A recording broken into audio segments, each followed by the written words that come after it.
Nanindigan ng nagbitiw na hepe ng NBI na si Jaime Santiago na malinis ang kanyang konsensya sa gitna ng mga aligasyong meron siyang bagman. Live mula sa Pasay, nangunguna sa balita si Dave Abuel. Dave, anong update sa pagbibitiw sa pwesto ni NBI Chief Santiago? Jiggy, dahil umano sa walang tigil na paninira sa kanya, kaya nagbitiw sa pwesto si NBI Director Jaime Santiago. Ang nasa likod daw ng anti-smear campaign ay ang mga nagkaka-interest daw sa kanyang posisyon. Noong August 6, ipinakita ni Santiago sa media ang ilang ulat sa tabloid na meron daw siyang bagman sa NBI Special Task Force Unit. Sinasabing nangongolekta raw ito ng payola mula sa mga isabong at pogo operator. Ibinunyag pa sa mga artikulo na isang Paul Tangkad ang nangunguna sa pangongolekta ng payola kapalit ng proteksyon. Ayon kay Santiago, may kilala silang Paul Tangkad na naka-assign sa ballistics unit pero malisyoso raw ang mga lumabas na ulat. Itinanggi niya ring nangingikil siya mula sa mga operator na ito. Sa kanyang resignation letter, sinabi ni Santiago na hindi niya raw hahayaan na sirain ang kanyang reputasyon. Dave, anong latest na payag ni NBI Chief tungkol dito?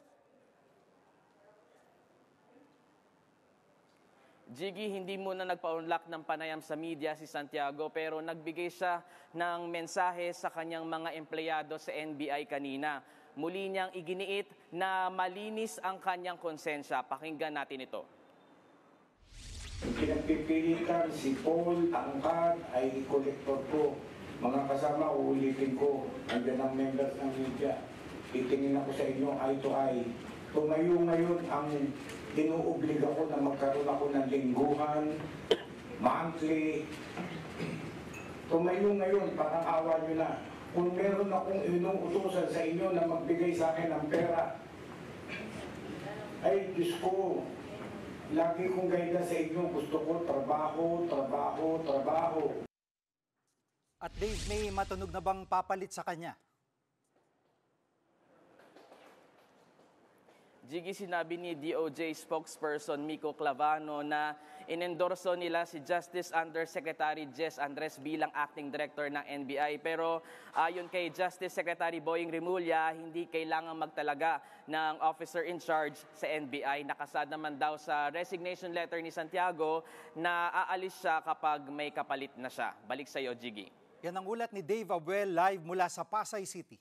Mga kapatid, Jiggy Manikad po. Pagdating sa mahalagang balita sa loob at labas ng bansa, dapat una sa lahat, mag-follow at mag-subscribe na sa social media pages ng News 5.